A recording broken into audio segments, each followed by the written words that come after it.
സ്വർഗം തുറക്കുകയാണ്, സ്വർഗം തുറക്കുകയാണ്. ഇന്ന് സ്വർഗം നിന്നെ ഏറ്റെടുത്തിരിക്കും. Praise the Lord, praise the Lord. Hallelujah. വർഷങ്ങളായിട്ടുള്ള വേദനകൾ, ദുഃഖങ്ങൾ, ഭാരങ്ങൾ നീക്കപ്പെടുകയാണ്. പ്രിയമുള്ളവരെ, നമ്മൾ ഈ കരുണയെക്കുറിച്ച് കുറേ കേട്ടിട്ടുള്ളവരാണ്. ഇന്ന് സ്വർഗം നിങ്ങളോട് 2-3 കാര്യങ്ങൾ ഈ കരുണ ലഭിക്കുവാൻ, ഞാൻ നേരത്തെ പറഞ്ഞു 5 കാര്യങ്ങൾ നമ്മളെല്ലാവരും ചെയ്യണം. അത് വളരെ പ്രധാനപ്പെട്ടതാണ്. ധൂർത്തപുത്രൻ്റെ കഥയും പാപിനിയായ സ്ത്രീയുടെ കഥയൊക്കെ പറയുമ്പോഴും 5 അപ്പം 5000 പേർക്ക് വിഭജിച്ച് കൊടുക്കുമ്പോഴും പത്രോസിൻ്റെ യോഹന്നാൻ്റെ ശൂന്യമായ വഞ്ചിയും വലയും നിറയ്ക്കുമ്പോൾ ആ കഥയൊക്കെ പറയുമ്പോൾ ഇതെല്ലാം കരുണയാണ്. ഇതെല്ലാം ചെയ്യുമ്പോഴും ഈശോ വളരെ വ്യക്തമായിട്ടൊരു കാര്യം പറയുന്നുണ്ട്. കരുണ കാണിക്കാത്തൊരു സേവകൻ്റെ കഥ വളരെ കൃത്യമായി ഈശോ പഠിപ്പിക്കുന്നുണ്ട്. ഈ കരുണ ലഭിക്കുവാനുള്ള ഏറ്റവും പ്രധാനപ്പെട്ട ഒരു കാര്യമാണ് നമ്മൾ കരുണയുള്ളവരാകണം. ഇവിടെയാണ് സാത്താൻ നമ്മളെയൊക്കെ കയറി പിടിക്കുന്ന സ്ഥലം.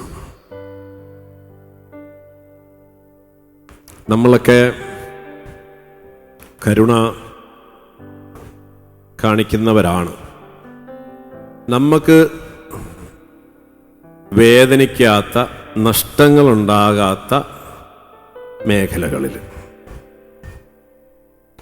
നമ്മുടെ തൊലിയെ തൊട്ട് കഴിഞ്ഞാൽ, നമ്മുടെ പണത്തെ തൊട്ട് കഴിഞ്ഞാൽ നമുക്ക് കരുണയും പോവും, ഭക്തിയും പോവും, എല്ലാം പോവും.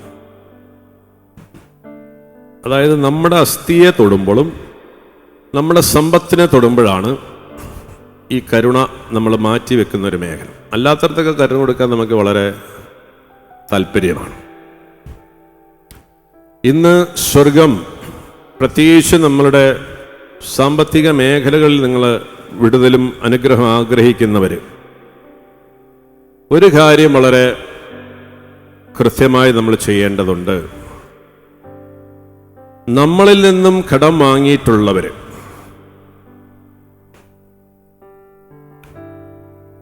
അവരോട് നിങ്ങൾ കരുണ കാണിക്കാൻ തയ്യാറാവണം. Hallelujah, hallelujah. ഞാൻ നേരത്തെ പറഞ്ഞു, ദൈവത്തിൻ്റെ കരുണ സ്വന്തമാക്കാൻ നമുക്ക് വേണ്ട ഒരൊറ്റ ക്വാളിറ്റി ഉള്ളൂ, വിശ്വാസം. നിങ്ങളുടെ വിശ്വാസം കണ്ടു കഴിഞ്ഞാൽ ദൈവം നിങ്ങൾക്ക് കരുണ തരും. ഏത് പ്രശ്നത്തിൽ നിന്നും ദൈവം നിങ്ങളെ വിമോചിപ്പിക്കും. ഏത് ആവശ്യവും നിങ്ങൾക്ക് ദൈവം നിറവേറ്റിത്തരും. പക്ഷെ നമ്മുടെ വിശ്വാസം എവിടെയാണ്? വിശ്വാസം യാക്കോബ് ശ്ലീഹ പറയുന്നത് നമ്മുടെ പ്രവൃത്തികളിൽ കാണണം വിശ്വാസം. അപ്പം നമ്മളെ എല്ലാവരെയും ഏറ്റവും കൂടുതൽ പിശാച് വെല്ലുവിളിക്കുന്ന ഒരു മേഖലയാണ് സാമ്പത്തിക മേഖല. 2 കാര്യങ്ങളാണുള്ളത്, 3 കാര്യങ്ങളുണ്ട്. 2 കാര്യങ്ങൾ പ്രധാനമായിട്ട്. നമുക്ക് അർഹമായത് ലഭിക്കാതെ വരുമ്പോൾ ഉണ്ടാകുന്ന അസ്വസ്ഥത, അത് ജോലി സ്ഥലത്താകാം, കുടുംബത്തിലാകാം, മറ്റ് വ്യാപാരങ്ങളിലാകാം. നമുക്ക് അർഹമായത് നിഷേധിക്കപ്പെടുമ്പോൾ നമ്മളിൽ ഉണ്ടാകുന്നൊരു അസ്വസ്ഥതയുണ്ട്. 2, നമ്മളിൽ നിന്ന് എടുത്തുകൊണ്ട് പോയത്, കടമായിട്ട് വാങ്ങിയതായിരിക്കാം, അല്ലെങ്കിൽ മറ്റു രീതിയിൽ കൊണ്ടുപോയതായിരിക്കാം, തിരിച്ചു തരാം എന്ന് പറഞ്ഞിട്ട് ഇതുവരെ തന്നിട്ടില്ല. ഈ 2 മേഖലകൾ നമ്മളെ പിടിച്ചു വെക്കാൻ സാത്താന്, ഈ കരുണ നമുക്ക് നിഷേധിക്കാനുള്ള വളരെ പ്രധാനപ്പെട്ട 2 മേഖലകളാണ്. ഇവിടെ നമ്മൾ കരുണ കാണിക്കണം. രണ്ടാമത്തെ ഒരു മേഖലയാണ് നമ്മുടെ ശരീരത്തിനേക്കുന്ന, മനസ്സിനേക്കുന്ന മുറിവുകൾ, വേദനകൾ. നമ്മളോടും നമ്മുടെ പ്രിയപ്പെട്ടവരോടും മറ്റുള്ളവർ ചെയ്യുന്ന ദ്രോഹങ്ങൾ.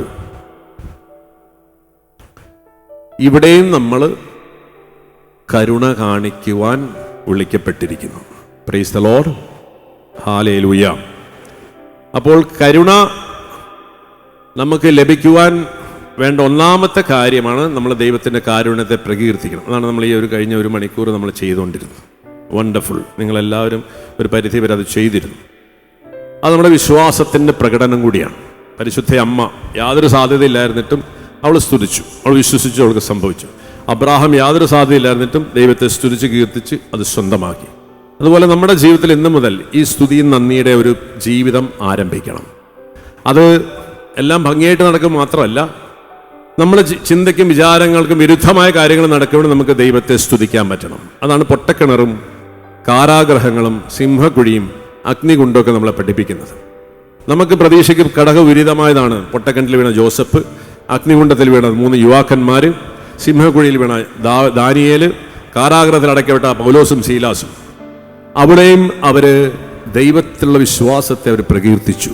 Price the Lord, hallelujah. ഈ ഒരു വിശ്വാസത്തിൽ നമ്മൾ വളരണം ഈ വരുന്ന നാളുകളിൽ. തീർച്ചയായിട്ടും നമുക്ക് പ്രാർത്ഥിക്കുമ്പോൾ രോഗസൗഖ്യം കിട്ടും, പരീക്ഷ പാസ്സാവും, വീട് പണികൾ നടക്കും, നമുക്ക് ജോലിയിൽ അഭിവൃദ്ധി ഉണ്ടാവും, കല്യാണങ്ങൾ നടക്കും. ഇങ്ങനത്തെ പല കാര്യങ്ങൾ പ്രാർത്ഥിക്കുമ്പോൾ നമ്മുടെ ജീവിതത്തിൽ നടക്കും. പക്ഷെ ഇതൊന്നും നിങ്ങളെ സ്വർഗത്തിന് യോഗ്യരാക്കുന്നില്ല. Price the Lord. 2, ഇതൊന്നും നിങ്ങളെ ആത്മീയമായിട്ട് വളർത്തുന്നുമില്ല. അപ്പം ഇതിനെക്കുറിച്ച് അവബോധം വേണം. നാളെ സോളാർ എക്ലിപ്സ് എന്ന് പറഞ്ഞാൽ സൂര്യഗ്രഹണം നടക്കാൻ പോകും. ചിലപ്പോൾ എല്ലാം തീർന്നു പോകാനും സാധ്യതയുണ്ട്. തീർന്നു പോവുമാവും അല്ലേ? ഇല്ല, ഓക്കെ. ഏതായാലും രണ്ടാമത് ജീവിക്കാൻ അവസരം കിട്ടും. അപ്പോൾ നമ്മൾ ഈ ആധ്യാത്മിക ജീവിതത്തിൽ ഒരു കാര്യം നമ്മൾ മനസ്സിലാക്കേണ്ടതുണ്ട്. ഈ കരുണയെക്കുറിച്ച് പഠിപ്പിക്കുമ്പം നമ്മൾ മനസ്സിലാക്കണം, കരുണ യേശുവിൽ മാത്രം നമുക്ക് ലഭിക്കുന്നൊരു കാര്യമാണ്.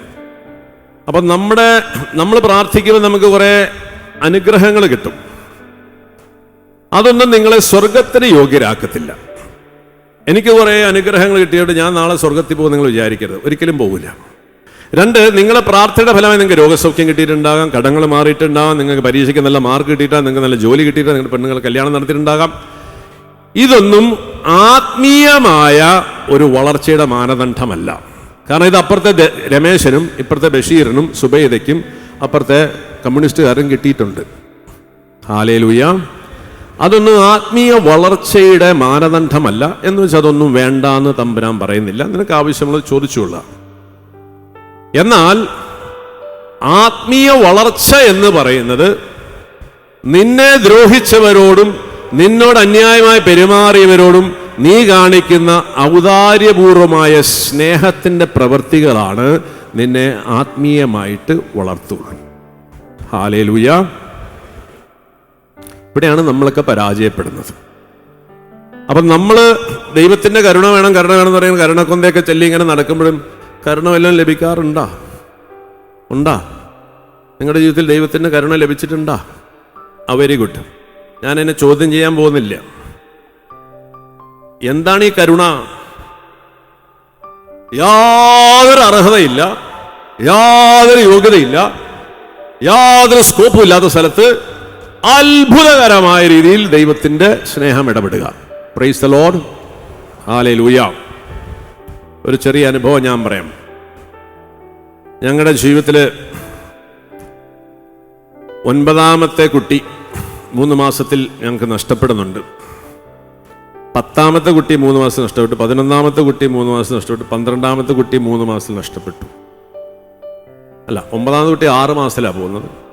10ാമത്തെ കുഞ്ഞ് 3 മാസത്തിൽ പോയി, 11ാമത്തെ കുഞ്ഞ് 3 മാസത്തിൽ പോയി, 12ാമത്തെ കുഞ്ഞ് 3 മാസത്തിൽ പോയി, 13ാമത്തെ കുഞ്ഞും 3-ാം മാസത്തിൽ നഷ്ടപ്പെട്ടു. 5 കുഞ്ഞുങ്ങൾ 5 വർഷങ്ങളിൽ ഞങ്ങൾക്ക് നഷ്ടപ്പെട്ടു. അങ്ങനെ ഇരിക്കെ എൻ്റെ ഭാര്യയ്ക്കൊരാഗ്രഹം, 6ാമത്തെ വർഷം നമ്മുടെ വീട്ടിൽ കുഞ്ഞിക്കാലുകളൊന്നും ഇല്ലല്ലോ. ഞാൻ പറഞ്ഞു, നീ എന്തായി പറയണത്? അപ്പം ഞങ്ങളുടെ ഇളയവൻ ഉണ്ണിയാണ്, അവന് 10 വയസ്സായി. ഈ വീട്ടിലെല്ലാം മുതുക്കന്മാരും മുതുക്കികളാണ്. ആ കുഞ്ഞുങ്ങളുടെ ഒരു സ്നേഹം നമ്മുടെ വീട്ടിലില്ല.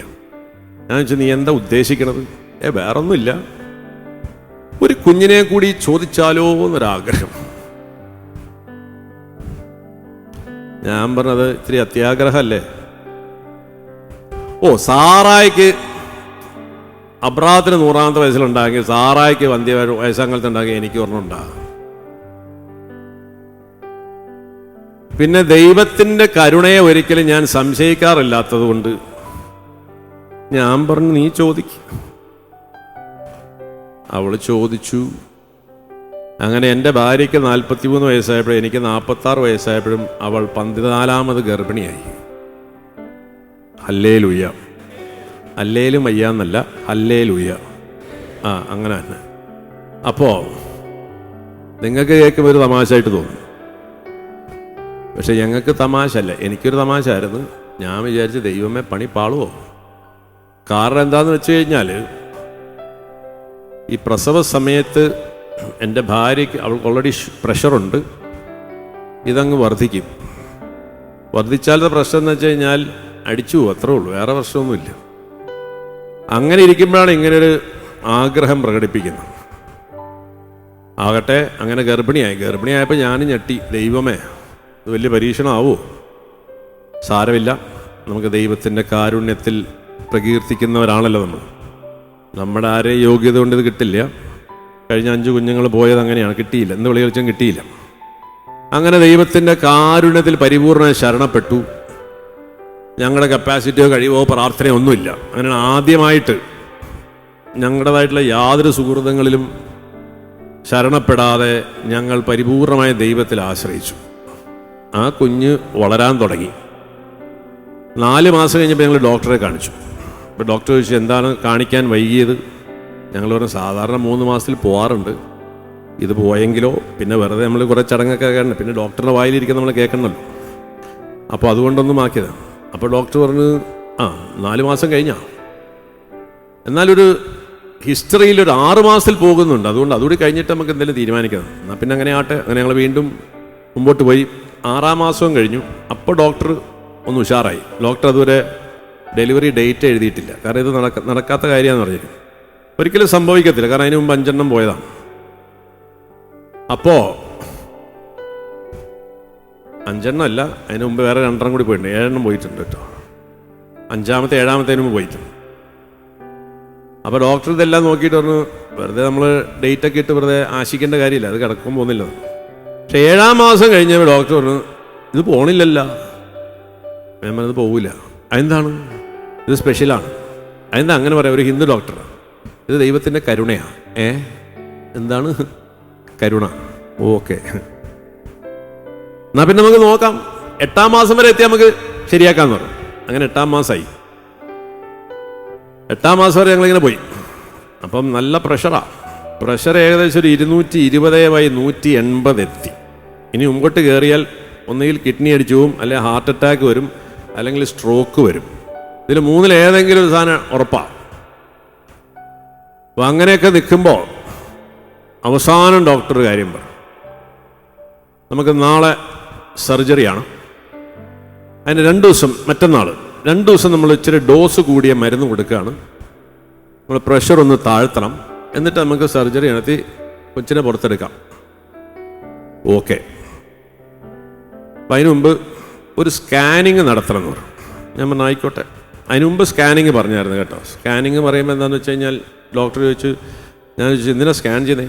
ഇത്രയും പ്രായമായിട്ടില്ലേ, അതുകൊണ്ട് വല്ലോ കയ്യോ കാലോ ഒന്നും ഉണ്ടാകാൻ സാധ്യതയില്ല, അങ്ങനെ കുഴപ്പങ്ങളൊക്കെ ഉണ്ടാകാം, അതുകൊണ്ട് കയ്യും കാലൊന്നും ഇല്ലെങ്കിൽ. അപ്പം ഞാൻ ചോദിച്ചു, കൈ കാലിൽ എന്ത് ചെയ്യും ഡോക്ടർ? അത് നമ്മളൊന്ന് ടെർമിനേറ്റ് ചെയ്യണമെന്നല്ല, വെറുതെ അങ്ങനെ ഒരു കൊച്ചിനെ ഈ ഭൂമിയിലേക്ക് കൊണ്ടുവന്നിട്ട് കാര്യമില്ലല്ലോ. അപ്പം ഞാൻ പറഞ്ഞു, അയ്യോ അങ്ങനെയല്ല, ഞങ്ങൾ ഈ ദൈവത്തിൽ വിശ്വസിക്കുന്നവരാണ്, അതുകൊണ്ട് കയ്യും കാലും ഇല്ലാത്തതിനെ നിങ്ങൾ വളർത്തുമോ? വളർത്തും. അപ്പം പിന്നെ സ്കാൻ ചെയ്യേണ്ട കാര്യമില്ലല്ലോ. വേണ്ട, കാരണം സ്കാൻ ചെയ്ത് എന്തെങ്കിലും കുഴപ്പമുണ്ടെങ്കിൽ കളയാൻ വേണ്ടിയിട്ട് നമ്മൾ കളയാനില്ല. പിന്നെ ഒരു സ്കാൻ ചെയ്ത് വെറുതെ 500 രൂപ കളയണ്ടല്ലോ. അങ്ങനെ ഞങ്ങൾ അന്ന് സ്കാൻ ചെയ്തില്ല. അങ്ങനെ ലാസ്റ്റ് ദിവസത്തെ ഡോക്ടർ ഒന്ന് സ്കാൻ ചെയ്ത് എന്താ സ്ഥിതിയെന്ന് നമുക്കറിയാമല്ലോ. അങ്ങനെ നോക്കിക്കഴിഞ്ഞപ്പോൾ ഇങ്ങനെ ഒരു പ്രഷറും കിട്ടണം നിങ്ങൾക്ക് പറക്കുമ്പോഴാണ് ഒരു ചെറിയ പ്രോബ്ലം. സ്കാനിങ് റിപ്പോർട്ടിൽ കുട്ടിയുടെ തലയോട്ടി തമ്മിൽ കൂട്ടിമുട്ടിയിട്ടില്ല. 8-ാം മാസത്തിലായിട്ടുള്ളൂ. മാത്രമല്ല കുറച്ച് ഫ്ലൂയിഡ് ഉള്ളിലേക്ക് കിടക്കുന്നുണ്ട്. അത് ഇച്ചിരി പ്രോബ്ലം ഉണ്ടാക്കും. ഒന്നുകിൽ കുഞ്ഞൊരു മന്ദബുദ്ധിയായിരിക്കും, അല്ലെങ്കിൽ തല വീർത്തൊരു കുട്ടിയായിരിക്കും. എന്തൊക്കെ സാധ്യതകളാണുള്ളത്. അതുകൊണ്ട് ഒരുങ്ങിയിരിക്കാൻ പറയും. അപ്പോൾ അവസാന നിമിഷം 2 വലിയ പ്രശ്നങ്ങൾ നമ്മുടെ മുമ്പിൽ വന്ന് നിൽക്കുക. ഒന്ന് പ്രഷർ, 2 കുട്ടി. അപ്പോൾ ഡോക്ടർ മരുന്ന് കൊടുത്തു. 2 ദിവസം മരുന്ന്. അപ്പോൾ ഈ സാധനം അറിഞ്ഞു. ഞാൻ പറഞ്ഞു കുഴപ്പമില്ല, ഞങ്ങൾ കർത്താവിൽ വിശ്വസിക്കുന്നവരാണ്, നമുക്ക് വരുന്നിടത്ത് വെച്ച് നോക്കാം എന്ന് പറഞ്ഞു. അങ്ങനെ ദൈവത്തിൽ ശരണപ്പെട്ട് നിൽക്കുകയാണ്. പക്ഷേ 2 ദിവസം മരുന്ന് കൊടുത്ത് ഡോക്ടർ വന്നിട്ട് പറയാണ്, എൽവിസ് ഒരു ചെറിയ പ്രശ്നമുണ്ട്. എന്താണ്? പ്രഷർ താഴുന്നില്ല. അപ്പം ഞാൻ ചോദിച്ചു, ഡോക്ടർ ഇനി എന്താ ചെയ്യുക? അപ്പോൾ ഡോക്ടർക്ക് ഇനിയിപ്പോൾ എന്താ ചെയ്യുക? അപ്പോൾ ഡോക്ടർ എന്നോട് ചോദിക്കുക ഇനി എന്താ ചെയ്യുക? ഞാൻ ഒരു ഡോക്ടറല്ലേ പറയണ്ട. അല്ല, ഇത് മരുന്ന് കൊടുത്തിട്ട് താഴുന്നില്ല. ഇത്രയും പ്രഷറിൽ നമുക്ക് സിസേറിയൻ നടത്താൻ പറ്റില്ല. പ്രിയ സഹോദരങ്ങളെ, ഇവിടെയാണ് ദൈവത്തിൻ്റെ കരുണ.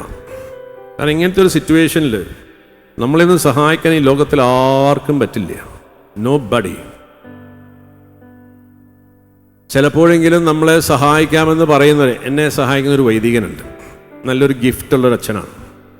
അച്ഛന് 7-ാം മാസം വരെയൊക്കെ ഇങ്ങനെ പ്രഷറൊക്കെ കൂടും, അച്ഛൻ സ്പെഷ്യൽ പ്രെയറൊക്കെ നടത്തിയിട്ട് ഇടയ്ക്ക് ഇച്ചിരി താഴ്ത്തിയൊക്കെ തരും. അപ്പോൾ ഞാനിങ്ങനെ വെച്ച് അവസാന വിഷയത്തിൽ ഇപ്പോൾ അച്ഛനോട് പ്രാർത്ഥിച്ചപ്പോൾ 2 ദിവസം പ്രാർത്ഥന കഴിഞ്ഞിട്ട് അച്ഛൻ പറയടാ, എൻ്റെ പിടി വിട്ടു എന്ന് പറഞ്ഞു. അച്ഛൻ്റെ പിടി വിട്ടാ?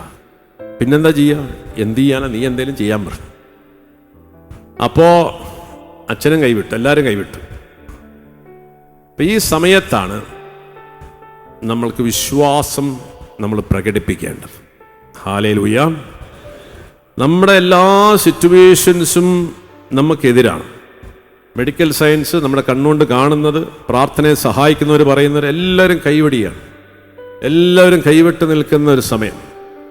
അവിടെ തമ്പുരാനൊരു കാര്യം പറയാണ്, നീ ഭയപ്പെടണ്ട. നീ ഇന്ന് അഭിമുഖീകരിക്കുന്ന സകല പ്രശ്നങ്ങളിൽ നിന്നെ ഉയർത്തുവാൻ ശക്തിയുള്ളതാടാ എനിക്ക് നിന്നോടുള്ള സ്നേഹം. ഹല്ലേലൂയ. ഞാൻ പറഞ്ഞു, ഇത്ര അറ്റത്ത് കൊണ്ട് സ്നേഹിക്കണോ?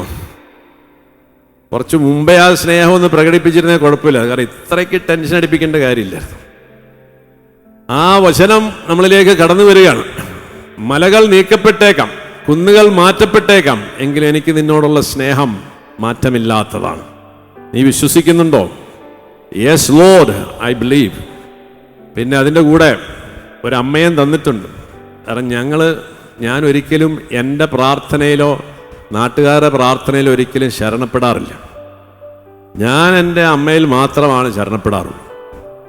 ആ ഹോസ്പിറ്റലിൻ്റെ അടുത്തൊരു പള്ളിയുണ്ട്, അവിടെ കർമ്മല മാതാവിൻ്റെ ഒരു പള്ളിയാണ്. ഞാൻ ഈ സർജറിയുടെ ദിവസം ഡോക്ടറോട് പറഞ്ഞു, ഡോക്ടർ പേടിക്കണ്ട, ധൈര്യമായിട്ട് കാര്യങ്ങൾ നടത്തിക്കോ, ഞാൻ അപ്പുറത്തെ ചാപ്പലിൽ നിന്ന് പ്രാർത്ഥിക്കുന്നുണ്ട്. പരിശുദ്ധ അമ്മ കരുണയുടെ മാതാവാണ്. അവളുടെ അമലോത്ഭ ഹൃദയത്തിൻ്റെ യോഗ്യതയിലാണ് ശരണപ്പെടുന്നത്. ഒപ്പം സകല വിശുദ്ധന്മാരുടെ മാധ്യസ്ഥം, യേശുക്രിസ്തുവിൻ്റെ പാടുപീടുകളുടെ യോഗ്യത, ലോകത്തിൽ അർപ്പിക്കപ്പെടുന്ന എല്ലാ വിശുദ്ധ ബലിയുടെ യോഗ്യത, വിശുദ്ധ മിഖായേൽ, ഗബ്രിയേൽ, റഫായേൽ മാലാഖമാരുടെ മാധ്യസ്ഥ, ഇതൊക്കെ നമ്മൾ ശരണപ്പെടുകയാണ്. നമ്മുടേതായിട്ടുള്ള യാതൊരു കാര്യത്തിലും നമ്മൾ ആശ്രയിക്കരുത്. ഇതാണ് കരുണ എന്ന് പറയുന്നത്. അങ്ങനെ പരിപൂർണമായി ദൈവത്തിൽ ശരണപ്പെടും. അങ്ങനെ ഇരുന്ന് പ്രാർത്ഥിക്കുന്നു. സംഗതി അപ്പോൾ സ്വർഗം ഈ സിറ്റുവേഷൻ ഏറ്റെടുക്കുക. നമ്മൾ ദൈവത്തെ ഭരമേൽപ്പിക്കണം നമ്മുടെ ജീവിതം. വിശുദ്ധ കൊച്ചുത്രേസ്യയും വിശുദ്ധ ഫൗസ്തീനെയൊക്കെ നമ്മളെ പഠിപ്പിക്കുന്ന സത്യങ്ങൾ ഇതാണ്. ഇവരാരും ഇവരുടെ പുണ്യങ്ങളിലോ കഴിവുകളിലോ സുഹൃതങ്ങളിലോ ഇവരാരും ശരണപ്പെടാറില്ല. ഒരു പരിപൂർണമായ ദൈവത്തിൽ ശരണപ്പെടുക. അങ്ങനെ ശരണപ്പെടുമ്പോൾ സ്വർഗം നമുക്കൊരു വലിയ സമ്മാനം തരും. അതാണ് ഈ സമാധാനം എന്ന് പറയും. ഈ ഹോസ്പിറ്റലിലെ എല്ലാവരും പേടിച്ചിരിക്കുകയാണ്. എല്ലാ ഡിപ്പാർട്ട്മെൻറ്റുകാരും ഒരുങ്ങിയിരിക്കുക. കാർഡിയോളജി റെഡിയാകുന്നു, ലിവറിൻ്റെ ആൾക്കാർ റെഡിയാണ്, കിഡ്നിയുടെ ആൾക്കാർ റെഡിയാണ്, ഇനി ബ്രെയിനിൻ്റെ ആൾക്കാരെല്ലാം റെഡിയാണ്. ദേഹത്ത് മുഴുവൻ എല്ലാ മെഷീനും വെച്ചിട്ടാണ് എൻ്റെ ഭാര്യ നിൽക്കണം. പക്ഷേ ഞങ്ങൾക്ക് 2 പേർക്ക് യാതൊരു ടെൻഷനും ഇല്ല. അപ്പോൾ ഇവർ പറയാം, ഇത് ഭ്രാന്ത് പിടിച്ചതാണെന്ന് തോന്നുന്നു. ആൾക്കാർക്കൊരു സംശയം തോന്നും. കാരണം നമ്മൾ ദൈവത്തിൽ ശരണപ്പെടൂ എന്ന് നമ്മൾ ബോധ്യപ്പെടുന്നത് ഈ സമയത്താണ്. നമ്മളെ ചുറ്റുപാടും സാഹചര്യങ്ങളും നമ്മൾ അസ്വസ്ഥപ്പെടാതിരിക്കുമ്പോൾ ഇരുന്നില്ലെങ്കിൽ നമ്മളൊരു കാര്യം ഉറപ്പാക്കുക, അപ്പോഴാണ് നമ്മൾ ദൈവത്തിൽ ശരണപ്പെടുന്നു എന്ന് നമ്മൾ ബോധ്യപ്പെടുന്നത്. അപ്പോൾ എനിക്ക് ബോധ്യമായി, ടെൻഷനില്ല, ആകുലതയില്ല. 2 പേര് മരിച്ചു പോകുന്ന ദിവസമാണിന്ന്, 2 പേര്. പക്ഷെ നമുക്കൊരു ഭയമില്ല, നമുക്ക് അസ്വസ്ഥതയില്ല. കാരണം ദൈവത്തെ ഭരമേൽപ്പിച്ചപ്പോൾ ദൈവം അത് ഏറ്റെടുത്തു എന്നതിൻ്റെ ഒരു അടയാളമാണ്. ഹല്ലേലൂയ. അത് വന്നപ്പോൾ തന്നെ എനിക്ക് മനസ്സിലായ കാര്യങ്ങൾ തമ്പുരാൻ ഏറ്റെടുക്കാൻ തുടങ്ങി. ദൈവത്തിൻ്റെ കരുണയ്ക്ക് അസാധ്യമായിട്ടൊന്നുമില്ല. മരണമോ രോഗമോ പീഠമോ തകർച്ചയോ വീഴ്ചയോ ഇതിൽ നിന്നെല്ലാം നമ്മളെ വീണ്ടെടുക്കാൻ കഴിവുള്ളതാണ് ദൈവത്തിൻ്റെ കരുണ. ഹല്ലേലൂയ. അങ്ങനെ പ്രിയമുള്ളവരെ, ആ ദിവസം മുഴുവൻ പകൽ ഇരുന്ന് പ്രാർത്ഥിച്ചു. ഉച്ചയായപ്പം പിറ്റേ ദിവസമാണ് സർജറി. രാവിലെ സർജറിക്ക് കയറി, സർജറി നടന്നു. ഒരു ആംബുലൻസും വേറെ ഹോസ്പിറ്റലിലേക്ക് കൊച്ചിനെ കൊണ്ട് റെഡിയാകണമെന്ന് പറഞ്ഞു. കാരണം ഇത് വെള്ളം കയറി ഫ്ലൂയിഡ് നിൽക്കുക. സർജറി കഴിഞ്ഞ് കൊച്ചിനെ കൊണ്ട് കൈ തന്നെ പറഞ്ഞു, എന്താണെന്ന് അറിഞ്ഞുകൂടാ, ആ തലയോട്ടി രണ്ടും കൂടി ചേർന്നു എന്ന് പറഞ്ഞു. Price the Lord. ഹല്ലേലൂയ. പിന്നെ ഒരു ഇത്തിരി ഫ്ലൂയിഡ് അകത്ത് പോയിട്ടുണ്ട്. അത് നമുക്ക് 20 ദിവസം ICUലേക്ക് ഇവിടെ തന്നെ കിടത്തിയാൽ ശരിയാകുന്നു പറഞ്ഞു. രണ്ടാമത് ഭാര്യ എങ്ങനെയുണ്ടെന്ന് ചോദിച്ചു. അവൾക്ക് കുഴപ്പമൊന്നുമില്ല, പക്ഷെ നല്ല പ്രഷറുണ്ട്. അതും വൈകുന്നേരം തീർന്നോളെന്ന് പറഞ്ഞു. വൈകുന്നേരം ഇപ്പം ഞാൻ ICU പോയി കൊച്ചിൻ്റെ തലയിൽ കൈവച്ചൊന്ന് പ്രാർത്ഥിച്ചു. നമ്മുടെ യോഗ്യതയൊന്നുമില്ല, യേശുവിൻ്റെ പാടുപീടുകളുടെ യോഗ്യതയിൽ, പ്രത്യേകിച്ച് അവൻ്റെ ശിരസിൽ തറച്ച 6 ഇഞ്ച് നീളമുള്ള 72 മുള്ളുകളാണ് തറയിൽ അടിച്ചു കയറ്റി. ഒരെണ്ണം നെറ്റിയിലൂടെ തുളഞ്ഞ് കണ്ണ് കുത്തി തുളച്ചാത്തുക പോയിട്ടുണ്ട്. അങ്ങനെ ആ ശിരസിൽ നിന്നൊഴുകുന്ന അമൂല്യ രക്തത്താൽ, ആ മുൾക്കിരീടേറ്റ മുറിവിൻ്റെ യോഗ്യതയാൽ ഈ കുഞ്ഞിൻ്റെ തലയുമായിട്ട് ബന്ധപ്പെട്ടുള്ള എല്ലാ പ്രശ്നങ്ങളും പരിഹരിക്കണമേ എന്നൊന്ന് പ്രാർത്ഥിച്ചു.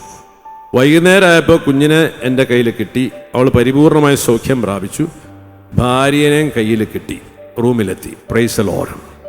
പ്രിയമുള്ളവരെ, ഇതുപോലത്തെ ആയിരക്കണക്കിന് അനുഭവങ്ങൾ പറയാനുണ്ട്. ഇതാണ് ദൈവത്തിൻ്റെ കരുണ നമ്മുടെ ജീവിതത്തിൽ ചെയ്യുന്നത്.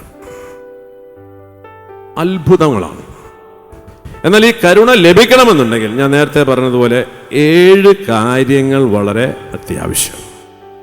എൻ്റെ ജീവിതത്തിലോ മറ്റുള്ളവരുടെ ജീവിതത്തിലോ കരുണ ലഭിച്ചതുകൊണ്ട് നമുക്ക് ലഭിക്കണമെന്ന് യാതൊരു നിർബന്ധമില്ല. അതിലൊന്നാമത്തെ കാര്യമാണ്, എൻ്റെ ജീവിതത്തിലൂടെ ഞാൻ പറയുന്നത്, എൻ്റെ ജീവിതം മുഴുവൻ യേശുക്രിസ്തുവിനെ പ്രഘോഷിക്കുവാൻ, അവനെ പ്രകീർത്തിക്കുവാൻ വേണ്ടി ജീവിതം മാറ്റിവെച്ചവനാണ്. ഹല്ലേലൂയ. അത് ജോലി ചെയ്യുമ്പോഴാണെങ്കിലും അല്ലാത്തപ്പോഴെപ്പോഴും നമ്മൾ യേശുവിനെ പ്രകീർത്തിക്കണം. ഈ കാരുണ്യത്തെ, യേശുവിൽ വ്യക്തമാക്കിയ കരുണയെ പ്രകീർത്തിക്കുക, നമ്മളുടെ സ്തുതിക്കുക, മഹത്വപ്പെടുത്തുക നമ്മളുടെ ഉത്തരവാദിത്തമാണ്. ഹല്ലേലൂയ. രണ്ടാമത്തൊരു കാര്യമാണ്, നേരത്തെ ഞാൻ പറഞ്ഞതുപോലെ, നമ്മളോട് തെറ്റ് ചെയ്തവരോട് നമ്മൾ കരുണ കാണിക്കണം. പ്രത്യേകിച്ച് നമ്മുടെ സാമ്പത്തിക മേഖല, നമ്മുടെ ശരീരത്തെ തോണ്ടുന്ന മേഖല, ഈ 2 മേഖലയിൽ നമുക്ക് വിട്ടുകൊടുക്കണം. അവിടെ എനിക്ക് ചില പ്രശ്നങ്ങളുണ്ടായിരുന്നു. അവിടെ ഞാൻ വിട്ടുകൊടുക്കാൻ തീരുമാനിച്ചു. കാരണം കർത്താവ് ഇങ്ങനെ പറയാം, തിരിച്ചു കിട്ടുമെന്ന് പ്രതീക്ഷിക്കാതെ വേണം നിങ്ങൾ മറ്റുള്ളവർക്ക് വായ്പ കൊടുക്കുകയും മറ്റുള്ളവർക്ക് നന്മ ചെയ്യുകയും ചെയ്യണം. ഇതാണ് കരുണയുടെ സ്വഭാവം. അപ്പം നമ്മുടെ ജീവിതത്തിലും ദൈവം ചില പരീക്ഷണങ്ങളൊക്കെ നടത്തും. ഇതുപോലെ ചില ആൾക്കാർ നമ്മളെ നിന്ന് പൈസ മേടിച്ചുകൊണ്ട് പോകും, ചിലത് നമുക്ക് തരത്തില്ല. ഇങ്ങനെ നമ്മളാകെ അസ്വസ്ഥരാകും. ഇങ്ങനെ അസ്വസ്ഥരാകരുത്. ദൈവം നിന്നെ പരീക്ഷിക്കുന്നതാണ്. കാരണം ദൈവത്തിൻ്റെ കരുണ നമുക്ക് ലഭ്യമാകുന്നത് നമ്മളുടെ സമർപ്പണത്തിൻ്റെ അളവനുസരിച്ചാണ്. നമ്മൾ ദൈവത്തിൽ എത്രമാത്രം ശരണപ്പെടുന്നുണ്ട് എന്നുള്ളത് ദൈവം ഒന്ന് പരീക്ഷിച്ചു നോക്കും. ഈ പരീക്ഷണം എങ്ങനെയാ വരിക എന്ന് വെച്ച് കഴിഞ്ഞാൽ, നമ്മൾ ക്ഷമിക്കേണ്ട മേഖല, ചിലപ്പോൾ അതിഭീകരമായ ചില വേദനയൊക്കെ ചിലർ തരും നമുക്ക്. ആ വലിയ വേദന വരുമ്പോൾ നമ്മൾ വിചാരിക്കണം, മനസ്സിലാക്കണം, ഇത് നീ എങ്ങനെ സ്വീകരിക്കുന്നു അതനുസരിച്ചാണ് സ്വർഗത്തിൽ നിന്ന് നിനക്ക് കരുണ ലഭിക്കാനുള്ള വഴിയെന്ന്. അപ്പോൾ വലിയ വേദനകളും ദുഃഖങ്ങളും നമുക്ക് മറ്റുള്ളവർ തരുമ്പോൾ നമ്മൾ അതങ്ങ് സ്വീകരിച്ച് യേശുവിൻ്റെ പാടുപീടുകളോട് ചേർത്ത് വെച്ച് നമ്മൾ അവർക്ക് വേണ്ടി പ്രാർത്ഥിക്കണം. Price the Lord. ഇതാണ് നമുക്ക് കരുണ കിട്ടാനുള്ള വഴി. മനസ്സിലായി? സംഗതി കരുണയുടെ തിരുനാൾ എന്നൊക്കെ പറയുമ്പോൾ വളരെ രസമുള്ള കാര്യമാണ്. പക്ഷെ അങ്ങനെ വെറുതെ കരുണ കിട്ടുക എന്ന് വിചാരിക്കും. വെറുതെ ആണെങ്കിലും അത് സ്വന്തമാക്കേണ്ട ഒരു വഴിയുണ്ട്. അപ്പം നമ്മളെ വേദനിപ്പിച്ചവരോട് നമ്മൾ ക്ഷമിച്ച് പ്രാർത്ഥിക്കണം. പ്രത്യേകിച്ച് നമ്മളിന്ന് പണം എടുത്തുകൊണ്ട് പോയവർ, കടം വാങ്ങിയിട്ട് തിരിച്ചു തരാത്തവർ, നമ്മൾ പറയണം, നീ അതങ്ങ് എടുത്തോ, വിരോധമൊന്നുമില്ല, കിട്ടുമ്പോൾ തന്നാൽ മതി. ഇനി തന്നില്ലെങ്കിലും വിരോധമില്ല.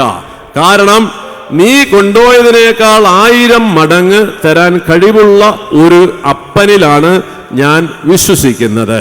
ഹല്ലേലൂയ. പോരാ, ഹല്ലേലൂയ, ഹല്ലേലൂയ. ഇതാണ് നമ്മൾ മറ്റുള്ളവരോട് കരുണ കാണിക്കണം.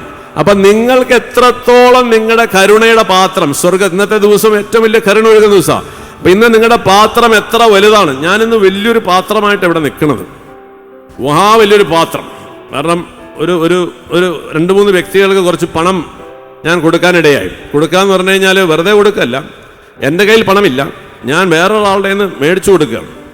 വേറൊരാളിൽ നിന്ന് മേടിച്ചു കൊടുക്കുന്നത് ആ വാങ്ങുന്ന ആൾക്ക് അതിൻ്റെ ദോഷം ഉണ്ടാകുന്ന ഞാൻ അവർക്ക് 18% പലിശ കൊടുക്കാമെന്ന് പറയും.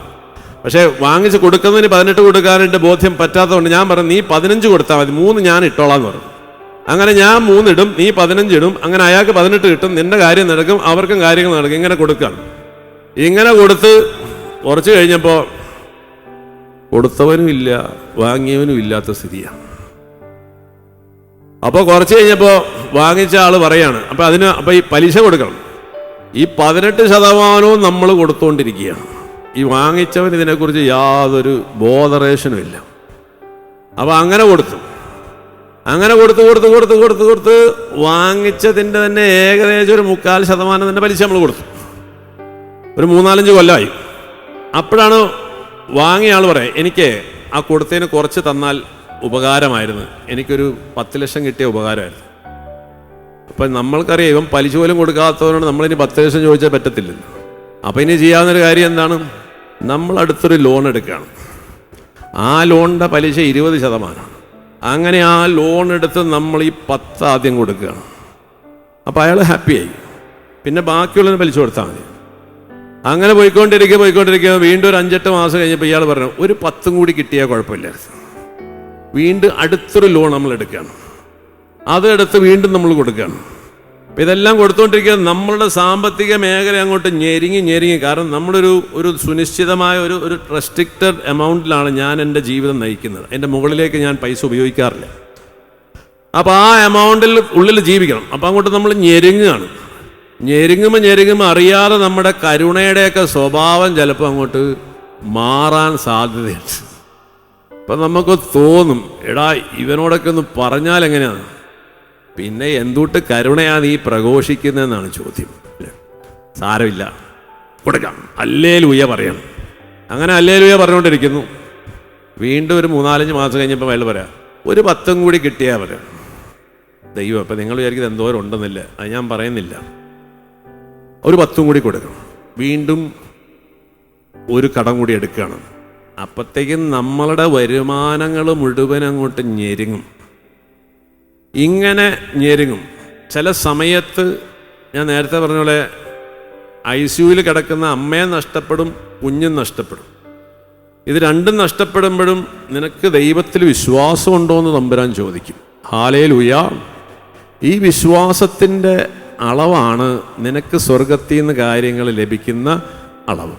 അപ്പം നമുക്ക് വലിയ വിശ്വാസവും നമ്മൾ വലിയ കരുണയുള്ളവരാകണമെന്നാണ് നമ്മുടെ അപ്പൻ്റെ ആഗ്രഹം.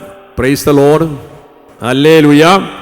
കാരണം നമ്മളെ മേൽ വാരിക്കോരി ഇട്ട് തരണമെന്നാണ് സ്വർഗം ആഗ്രഹിക്കുന്നത്. പ്രിയമുള്ളവരെ, കഥ ഇങ്ങനെ നീണ്ടുപോയിക്കൊണ്ടിരിക്കുകയാണ്. ഇന്ന് ഞാൻ ദൈവത്തിന് മുമ്പിൽ നിൽക്കുമ്പോൾ എൻ്റെ കയ്യിൽ 2 വലിയ പാത്രമുണ്ട്. നമ്മൾ കാണിക്കുന്ന കരുണയുടെ അളവാണ് നിങ്ങൾക്ക് ലഭിക്കുന്ന കരുണയുടെ അളവ്. ഇവിടെ ചിലരിങ്ങനത്തെ ഈ പിള്ളേർക്ക് പനി വരുമ്പോൾ കൊടുക്കുന്ന 5 ml ഒരു സാധനമുണ്ട്, അതുമായിട്ടിരിക്കുന്ന ആൾക്കാരും ഉണ്ട് കേട്ടോ. നിങ്ങൾക്കും കിട്ടും കരുണ. കാരണം എന്താണെന്ന് വെച്ച് കഴിഞ്ഞാൽ ഈ ഫെപ്പാനിൽ കൊടുക്കും പിള്ളേർക്ക്, അത് ഈ 5 ml ആണ്.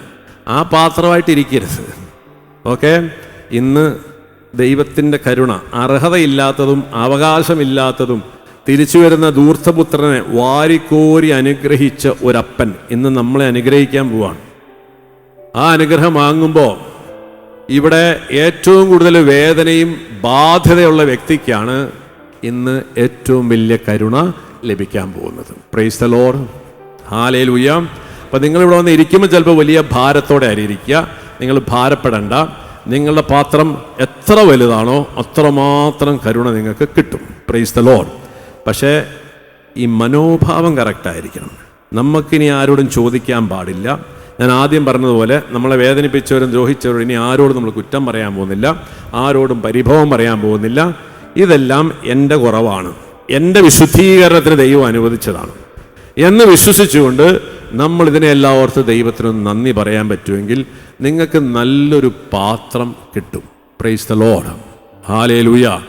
ഞാൻ ആഗ്രഹിക്കുന്നത്, സ്വർഗം ആഗ്രഹിക്കുന്നത്, നമ്മളെല്ലാം ഇവിടുന്ന് വലിയ കരുണയായിട്ട് പോയി ലോകത്തിൽ അനേകർക്ക് ഈ കരുണ കൊടുക്കണമെന്നുള്ളതാണ്. ഹല്ലേലൂയ. പ്രത്യേകിച്ച് നിങ്ങളുടെ കുടുംബത്തിൽ ഈ കരുണ ആവശ്യമുള്ളവരുണ്ട്, നിങ്ങളുടെ മക്കൾ.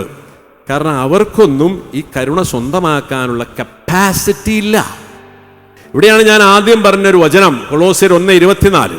പരിശുദ്ധ അമ്മ, പൗലോസ്ലീഹ, ഇവരൊക്കെ ഈ കരുണ സ്വീകരിക്കാൻ യോഗ്യതയില്ലാത്ത ഒരു കരുണ വാങ്ങിക്കൊടുക്കുന്ന ആൾക്കാരാണ്. യേശുവിൻ്റെ തൻ്റെ സഭയാകുന്ന തൻ്റെ മൗതിക ശരീരത്തിൽ സഭയുടെ രക്ഷയ്ക്ക് വേണ്ടി അർപ്പിക്കേണ്ടി വന്ന ബലിയുടെ കുറവ് അല്ലേ? പൗലോസിന്റെ ഭാഷയിൽ പറഞ്ഞാൽ തൻ്റെ സഭയാകുന്ന എന്താ പറയാ, നിങ്ങളെ പ്രതിയുള്ള പീഡകളിൽ ഞാൻ സന്തോഷിക്കുന്നു. സഭയാകുന്ന ശരീരത്തെ പ്രതി ക്രിസ്തുവിന് സഹിക്കേണ്ടി വന്ന പീഡകളുടെ കുറവ് എൻ്റെ ശരീരത്തിൽ ഞാൻ നികത്തുന്നു. അപ്പോൾ നമ്മൾ ഈ കരുണയുടെ തിരുനാൾ ആഘോഷിക്കുമ്പോൾ ഒരു കാര്യം നമ്മൾ മനസ്സിലാക്കണം. 2000 വർഷം മുമ്പ് യേശു ക്രിസ്തു കാൽവരി മലയെ കുരിശിൽ പിളർക്കപ്പെട്ട ഹൃദയത്തിലാണ് കരുണ ഒഴുകുന്നത്. അതൊഴുകി നമ്മളിങ്ങനെ താഴെ ഇങ്ങനെ ചാരുകസേര കിടന്ന് സ്വീകരിക്കാൻ വേണ്ടിയിട്ട് മാത്രമല്ല, നമ്മൾക്കൊരു കാര്യം കർത്താവ് ഏൽപ്പിക്കുന്നുണ്ട്. നീയും ഈ കരുണ മറ്റുള്ളവർക്ക് കൊടുക്കണം. Hallelujah, hallelujah. അതിനെന്ത് വേണം? നമ്മുടെ ജീവിതത്തിലെ സഹനങ്ങൾ, ഇതുപോലെ വരുന്ന സഹനങ്ങൾ, വേദനകൾ നമ്മൾ ദൈവത്തിൻ്റെ കരങ്ങളിൽ നിന്ന് സ്വീകരിക്കണം. Price the Lord. എന്നിട്ട് യേശു ക്രിസ്തു പിതാവായ ദൈവത്തിനത് കാഴ്ചവെച്ചതുപോലെ, നമ്മുടെ എല്ലാവരെയും പാപത്തിന് പരിഹാരമായി കാഴ്ചവെച്ചതുപോലെ, നിങ്ങളുടെ ജീവിതത്തിലെ ഈ തരത്തിലുള്ള സഹനങ്ങളും വേദനകളും നിങ്ങൾ പരിഭവവും പരാതിയും കൂടാതെ സ്വീകരിച്ച് ഈ കരുണയുടെ ദിവസം ദൈവത്തിന്, യേശുവിൻ്റെ പീഡാസനം സമർപ്പിച്ച് പ്രാർത്ഥിക്കണം. അങ്ങനെ നമ്മൾ പ്രാർത്ഥിക്കുമ്പോൾ നമ്മുടെ ജീവിത പങ്കാളിയുടെ, നമ്മുടെ മാതാപിതാക്കളുടെ, നമ്മുടെ മക്കളുടെ, കൊച്ചുമക്കൾക്ക്, ഇവർക്കെല്ലാം ഈ കാരുണ്യത്തിൽ ഇഷ്ടമാണ്. പക്ഷെ ഇത് സ്വന്തമാക്കാനുള്ള വിശ്വാസവും യോഗ്യതയില്ല. ഈ യോഗ്യതകൾ നമ്മളുടെ സഹനങ്ങൾ, ഈ പീഡകൾ വഴി നികത്തപ്പെടും. Praise the Lord. പോരാ. Hallelujah, hallelujah. ഓക്കെ, അപ്പോൾ this is a wonderful message. അപ്പോൾ ഇത് വിശുദ്ധ ജോൺ പോൾ രണ്ടാമൻ മാർപ്പാപ്പ നമുക്ക് പഠിപ്പിച്ചു തരികയാണ്. അപ്പോൾ പരിശുദ്ധ അമ്മ ഇന്ന് ഈ കരുണ മുഴുവൻ നമുക്ക് വാങ്ങിത്തരുന്ന ഒരാളാണ്. കാരണം എന്താ? യേശുവിൻ്റെ പാടുപീഡകളിലൂടെ മുഴുവനും നടന്ന് ആ വേദന മുഴുവൻ ഹൃദയത്തിൽ പേറി പരാതി പരിവും കൂടാതെ ദൈവത്തിന് സമർപ്പിച്ചപ്പോൾ ദൈവം ഇന്ന് പരിശുദ്ധമ്മയ്ക്കൊരു കൃപ കൊടുക്കുകയാണ്. അവളുടെ മാധ്യസ്ഥം ചോദിക്കുന്ന എല്ലാവർക്കും ഈ കരുണ സ്വന്തമാക്കാനുള്ള കഴിവ് അവൾ കൊടുക്കും. ഇവിടെ ഇരിക്കുന്ന നിങ്ങൾ ഓരോരുത്തർക്കും ആ കഴിവുണ്ട്. എപ്പോഴാണെന്നറിയോ? നിങ്ങളുടെ വേദനകളും ദുഃഖങ്ങളും നിങ്ങൾ കരുണാപൂർവ്വം മറ്റുള്ളവരോട് ക്ഷമിച്ചു കൊടുക്കണം. ക്ഷമിക്കുക എന്ന് പറഞ്ഞാൽ സഹിക്കുക എന്ന പേടി. സഹിക്കണം, നഷ്ടങ്ങൾ സഹിക്കണം, വേദന സഹിക്കേണ്ടി വരും. അത് സഹിച്ച് നിങ്ങൾ ഇന്നേ ദിവസം, ഇന്നത്തെ കുർബാനയിൽ അതൊരു ബലിയായി അർപ്പിച്ചാൽ നിങ്ങളുടെ കുടുംബത്തിൽ ഈ കരുണയിൽ വിശ്വാസമില്ലാതെ നടക്കുന്ന കുറേ പേരുണ്ട്. അവർക്ക് കരുണയിൽ വിശ്വസിക്കാനുള്ള കൃപ ലഭിക്കും. Price the Lord, hallelujah. അപ്പോൾ ഇതാണ് കരുണ കൊടുക്കുക എന്ന് പറയുന്നത്. മൂന്നാമത്തെ ഒരു കാര്യം, നിങ്ങൾ കരുണയ്ക്ക് വേണ്ടി പ്രാർത്ഥിക്കണം. അത് ഇന്നത്തെ ദിവസം നമ്മൾ മുഴുവൻ ചെയ്യുന്നുണ്ട്, തുടർന്നും ചെയ്തുകൊണ്ടിരിക്കുക. നാലാമത്തെ ഒരു കാര്യമാണ്, നമ്മൾ ഈ കരുണയെ പ്രഘോഷിക്കണം. കാരണം ഈ കരുണ, യേശുവിൽ വ്യക്തമാക്കിയ കരുണ ലോകത്തിന് താല്പര്യമില്ല. ലോകം ഇതിനെ മുഴുവൻ എതിർക്കുകയാണ്. യേശു എന്ന് പറഞ്ഞാൽ ലോകത്തിന് ഭ്രാന്ത് കയറും. ഓക്കെ, പക്ഷെ നമുക്കിത് പറയാതിരിക്കാൻ പറ്റത്തില്ല.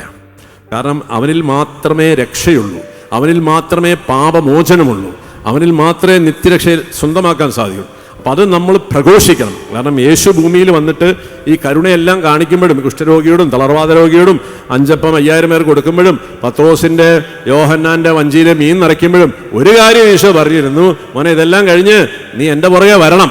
ഹല്ലേലൂയ. കാരണം എന്താണ്? ഞാനാണ് വഴിയും സത്യവും ജീവനും, എന്നിലൂടെ അല്ലാതെ ആരും എൻ്റെ അപ്പൻ്റെ അടുത്തേക്ക് എത്തൂല. അപ്പൊ ഈ അപ്പൻ്റെ അടുത്തേക്കുള്ള വഴി കാണിച്ചു കൊടുത്തിട്ടാണ് യേശു ക്രിസ്തു കരുണ കാണിച്ചത്. ഹല്ലേലൂയ. അപ്പൊ അതുകൊണ്ട് നമ്മളും മറ്റുള്ളവരെ നിത്യരക്ഷയിലേക്കുള്ള വഴി കാണിച്ചു കൊടുക്കാൻ അങ്ങനെ നമ്മൾ യേശുവിൻ്റെ കാരുണ്യത്തെ പ്രഘോഷിക്കണം. അവസാനമായി എത്ര എണ്ണ ഇപ്പം? 5 എണ്ണമായെന്ന് വിചാരിക്കും അല്ലേ? 1, നമ്മൾ കരുണയെ പ്രകീർത്തിക്കണം. 2, കരുണയ്ക്ക് വേണ്ടി പ്രാർത്ഥിക്കണം. 3, കരുണ കാണിക്കണം. 4, നമ്മൾ കരുണയെ പ്രഘോഷിക്കണം. 5, നമ്മൾ ഈ കരുണയോട് വിശ്വസ്തതയുള്ളവരായിരിക്കണം. എന്താണ് വിശ്വസ്തത? കരുണയുടെ ഏറ്റവും വലിയ ഫലം നമ്മുടെ പാപങ്ങൾ കടങ്ങൾ ഇളച്ചു തരികയാണ്. ഈ പാപങ്ങൾ കടങ്ങൾ ഇളച്ചു തന്നു കഴിഞ്ഞാൽ പിന്നെ പോയി വീണ്ടും അത് ചെയ്യരുത്. ഹല്ലേലൂയ. ഇതിനെ വെറുതെ നിസ്സാരമായിട്ട് കാണരുത്. ഇന്ന് വരെയുള്ള സകല പാപങ്ങളും അതിൻ്റെ എല്ലാ ഫലങ്ങളും കടങ്ങളും അതാണ് പൂർണ്ണ ദണ്ഡവിമോചനം നമ്മുടെ ജീവിതത്തിന് എടുത്ത് മാറ്റപ്പെടുകയാണ്. അപ്പോൾ നമ്മൾ പാപത്തെ വെറുത്തുപേക്ഷിക്കണം. പാപം തരുന്ന സുഖങ്ങളെ വെറുത്തുപേക്ഷിക്കണം. പാപം തരുന്ന നേട്ടങ്ങളെ വെറുത്തുപേക്ഷിക്കണം. പാപം തരുന്ന ലാഭങ്ങൾ ഉപേക്ഷിക്കണം. പാപത്തിൻ്റെ കൂട്ടുകെട്ടുകൾ ഉപേക്ഷിക്കണം. പാപത്തിലേക്ക് നയിക്കുന്ന ഗാഡ്ജറ്റുകൾ ഉപേക്ഷിക്കണം. And by doing this you are showing Lord I am faithful to your love. ഞാൻ ഈ നിന്റെ കാരുണ്യത്തോട് ഞാൻ വിശ്വസ്തതയുള്ളവനായിരിക്കും നമ്മൾ കാണിക്കണം. ഹല്ലേലൂയ. അങ്ങനെയാണെങ്കിൽ പ്രിയ മക്കളെ, നിങ്ങൾ ഇന്ന് ചോദിക്കുന്ന 3 കാര്യങ്ങളും മേൽ സ്വർഗം ഇടപെട്ടിരിക്കും. നമുക്കൊന്ന് എഴുന്നേറ്റ് നിൽക്കാം.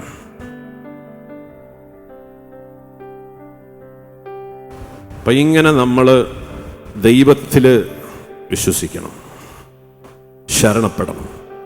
തമ്പുരാൻ, ഞാൻ നേരത്തെ പറഞ്ഞതുപോലെ ഫെപ്പാനിലിൻ്റെ ഔൺസ് ഗ്ലാസുമായിട്ട് നിൽക്കരുത്. വലിയ കരുണ സ്വന്തമാക്കണം. നമുക്ക് വേണ്ടി മാത്രമല്ല, ആയിരക്കണക്കിന് 10,000-കണക്കിന് മക്കൾക്ക് കരുണ വാങ്ങിക്കൊടുക്കാൻ നിങ്ങൾക്ക് പറ്റും. Hallelujah, hallelujah. നമ്മുടെ ജീവിതം യേശുവിന് സമർപ്പിക്കണം. യേശു ക്രിസ്തു നിങ്ങൾക്ക് എത്രത്തോളം കർത്താവും ദൈവവുമാണ് എന്നതിൻ്റെ ബേസിസിലാണ് നമുക്ക് ഈ കരുണ ലഭിക്കുക. വേറെ ഒന്നിൻ്റെ ബേസിസ് അല്ല. നീ എത്രത്തോളം യേശുവിന് നിന്റെ ജീവിതം കൊടുക്കാൻ തയ്യാറാണ് എന്ന് പറയുമ്പോൾ 2 കാര്യങ്ങൾ വളരെ പ്രധാനപ്പെട്ടതാണ്. ഒന്ന്, യേശുവിന് വേണ്ടി ജീവിതം സമർപ്പിച്ച കുറേ വ്യക്തികളുടെ ഒരു കൂട്ടായ്മയിൽ നമ്മൾ ഭാഗഭാഗാകണം. That is very important. ഇന്ന് നമ്മളിവിടെ കൂടുമ്പോൾ അല്ലേ, ഈ ഒരു കൂട്ടായ്മയുടെ മേലാണ് ദൈവത്തിൻ്റെ കരുണ ചൊരിയപ്പെടുന്നത്. നിങ്ങൾ 2-3 പേർ എൻ്റെ നാമത്തിൽ എവിടെ കൂടിയാലും ഞാൻ നിങ്ങളുടെ മധ്യം ഉണ്ടായിരിക്കും. That is the guarantee. നിങ്ങൾ ഒറ്റയ്ക്ക് വീട്ടിലിരുന്നാൽ ഈ കരുണ കിട്ടില്ല. ഇന്നത്തെ കരുണയുടെ തിരുനാൾ കുറേ പേര് വീട്ടിലിരുന്ന് ആഘോഷിക്കുന്നുണ്ട്, കിട്ടില്ല. ഇടവക പള്ളിയിൽ പോയിട്ട് പ്രാർത്ഥിച്ചാൽ കിട്ടും, പക്ഷെ വീട്ടിലിരുന്നിട്ട് ഇതില്ല, കിട്ടത്തില്ല. That is why the fellowship is very important. അതുകൊണ്ട് ഈ കരുണ നിങ്ങളുടെ ജീവിതത്തിൽ തരാൻ ദൈവം ആഗ്രഹിക്കുമ്പോൾ ഒരു കാര്യം നിങ്ങൾ മനസ്സിലാക്കണം, നിങ്ങൾക്ക് ഒരു കൂട്ടായ്മയുടെ ഭാഗമാകണം. നമ്മൾ ഇങ്ങനെ ഏതെങ്കിലും ഒരു തിരുനാളിന് മാത്രം നമ്മളൊരു കൂട്ടായ്മയുടെ ഭാഗമായാൽ പോരാ. നമ്മൾ യേശുവിനെ പ്രഘോഷിക്കുന്ന, ആത്മാക്കളെ രക്ഷയ്ക്ക് വേണ്ടി അധ്വാനിക്കുന്ന ഒരു പറ്റം സമൂഹത്തിൻ്റെ കൂടെ നമ്മളും ജീവിതങ്ങൾ ചേർത്ത് വയ്ക്കണം. Praise the Lord, hallelujah. അങ്ങനെയുള്ളവരാണ് ഡിവൈൻ മെർസി ഫെലോഷിപ്പുള്ള വലിയൊരു ശതമാനം ആൾക്കാർ. ഇതേപോലെ തന്നെ രണ്ടാമത്തൊരു കാര്യമാണ് നമ്മുടെ ജീവിതം ക്രിസ്തുവിന് ഭരമേൽപ്പിക്കണം. ഇങ്ങനെ ക്രിസ്തുവിന് വേണ്ടി ഭരമേൽപ്പിക്കപ്പെട്ട ദൈവരാജ്യത്തിൻ്റെ വിസ്തൃതിയിൽ അധ്വാനിക്കുന്ന ആത്മാക്കളെ രക്ഷയ്ക്ക് വേണ്ടി പ്രയത്നിക്കുന്നവരുടെ ഒരു കൂട്ടായ്മ. ഇതാണ് ആ കൂട്ടായ്മയുടെ പ്രത്യേകത. ആ കൂട്ടായ്മയുടെ കൂട്ടായ്മയുടെ ലക്ഷ്യം എന്ന് പറയുന്നത് പാപികളുടെ മാനസാന്തരമാണ്. ആ കൂട്ടായ്മയിൽ ജീവിക്കുന്നവർക്ക് ഒരു സന്തോഷമേ ഉള്ളൂ. എന്താ അവർ സന്തോഷിക്കുന്നത്? പാപികളുടെ മാനസാന്തരത്തിലാണ് ഒരു ക്രിസ്ത്യാനി സന്തോഷിക്കുക. വേറെ സന്തോഷങ്ങളൊന്നും അവർക്കില്ല. വേറെ ഒന്നും നമ്മൾ ഈ ലോകത്തിലെ സന്തോഷിപ്പിക്കാൻ പര്യാപ്തമല്ല. അപ്പൊ ഇങ്ങനെ പാപികളുടെ മാനസാന്തരത്തിൽ സന്തോഷിക്കുന്ന, ആത്മാക്കളെ രക്ഷയ്ക്ക് വേണ്ടി ജീവിതം മാറ്റിവെച്ചിരിക്കുന്ന ഒരു കൂട്ടായ്മയിൽ നമ്മൾ ഭാഗഭാഗമാണ്. This is the key to receive this wonderful mercy of God. 2, യേശു ക്രിസ്തുവിന് നമ്മുടെ ജീവിതം നമ്മൾ ഭരമേൽപ്പിക്കണം. ഇന്ന് 2 പ്രശ്നം ഇവിടെ ഉള്ളത്. ചില ആൾക്കാർ കൂട്ടായ്മയില്ല, പക്ഷേ യേശുവിന് ജീവിതം കൊടുത്തിട്ടുണ്ട്. ചില ആൾക്കാർ കൂട്ടായ്മയിലുണ്ട്, പക്ഷേ ഇപ്പോഴും നിങ്ങൾ യേശുവിന് ജീവിതം പരിപൂർണമായിട്ട് കൊടുത്തിട്ടില്ല. ഈ 2 മേഖലകൾ നമ്മൾ നികത്തി ഈ 5 കാര്യങ്ങളൂടെ ചേർത്ത് വെച്ചോ. ഇന്നത്തെ കുർബാനയിൽ, ആരാധനയിലും സ്വർഗം നിങ്ങളുടെ മേൽ ഇടപെട്ടിരിക്കും. കരമൊന്ന് ഉയർത്തിപ്പിടിക്കാം. ഒരു തീരുമാനമെടുക്കണം. കർത്താവേ, ഇനിയും ഈ കരുണയെക്കുറിച്ച് കേട്ട് പോയാൽ പോരാ, ഞങ്ങൾക്ക് അനുഭവിക്കണം. കരുണ അനുഭവിക്കാനുള്ളതാണ്. ഞങ്ങളുടെ ജീവിതത്തിലെ സകല വേദനകളും ദുഃഖങ്ങളും പരാജയങ്ങളും നിന്ദനങ്ങളും അപമാനങ്ങളും രോഗങ്ങളും ഞങ്ങളുടെ കുടുംബത്തിൽ നിന്റെ രക്ഷ അനുഭവിക്കാതെ പോകുന്ന എല്ലാ മക്കളുടെ ആത്മരക്ഷയ്ക്കും ഈ കരുണ ഉപകാരപ്രദമാണെന്ന് മനസ്സിലാകുമ്പോൾ കർത്താവെ, ഞങ്ങളും കരുണയുള്ളവരായി മാറാൻ ആഗ്രഹിക്കുന്നു. സംഗതി ഇത്തിരി ബുദ്ധിമുട്ടാണ്. ചില നഷ്ടങ്ങൾ നമ്മൾ സഹിക്കേണ്ടി വരും. പക്ഷെ അതൊന്നും ഒരു നഷ്ടമല്ല. കാരണം എനിക്ക് ലഭിക്കാനിരിക്കുന്ന മഹത്വത്തോട് തുലനം ചെയ്യുമ്പോൾ ഇന്നത്തെ നഷ്ടം ഒരു നഷ്ടമല്ല എന്ന് വിശ്വസിക്കാൻ പറ്റണം. എൻ്റെ അപ്പം നാളെ എനിക്ക് തരാൻ പോകുന്ന അനുഗ്രഹമായിട്ട് തുലനം ചെയ്യുമ്പോൾ ഇന്ന് ഞാൻ ഉണ്ടാക്കി കൊടുത്ത ഈ ഒരു നഷ്ടം ഒരു നഷ്ടമല്ല. ഇങ്ങനെ വിശ്വസിക്കാൻ പറ്റണം. ഇങ്ങനെ വിശ്വസിക്കുമ്പോഴാണ് ദൈവത്തിന് സന്തോഷം. 2, എന്നോട് മറ്റുള്ള ചെയ്ത തെറ്റുകൾ, എൻ്റെ സ്വർഗം, എൻ്റെ അപ്പൻ എന്നോട് കാണിച്ച കരുണ, എൻ്റെ നിരവധിയായ പാപങ്ങൾ ക്ഷമിച്ചതുപോലെ ഈ 1-2 പ്രയറുണ്ടാക്കിയ പ്രശ്നം ഒരു പ്രശ്നമല്ല. അതുകൊണ്ട് ഞാൻ അവരോടും ക്ഷമിക്കുന്നു അപ്പാ. ഇങ്ങനെ നമ്മളുടെ വിശ്വാസം പ്രകടിപ്പിക്കണം. ഇത് നമ്മുടെ ജീവിതത്തിൽ കാണിക്കുമ്പോൾ സ്വർഗത്തിൽ വലിയ സന്തോഷമാണ്. അങ്ങനെ കാണുമ്പോഴാണ് സ്വർഗം നമ്മളങ്ങ് ഏറ്റെടുക്കും. ആ ഒരു തീരുമാനമെടുത്ത് ഒന്ന് നമ്മൾ ദൈവത്തെ സ്തുതിക്കട്ടെ. ഹല്ലേലൂയ. യേശുവേ നന്ദി, യേശുവേ സ്തുതി, ആരാധന, മഹത്വം. ഹല്ലേലൂയ.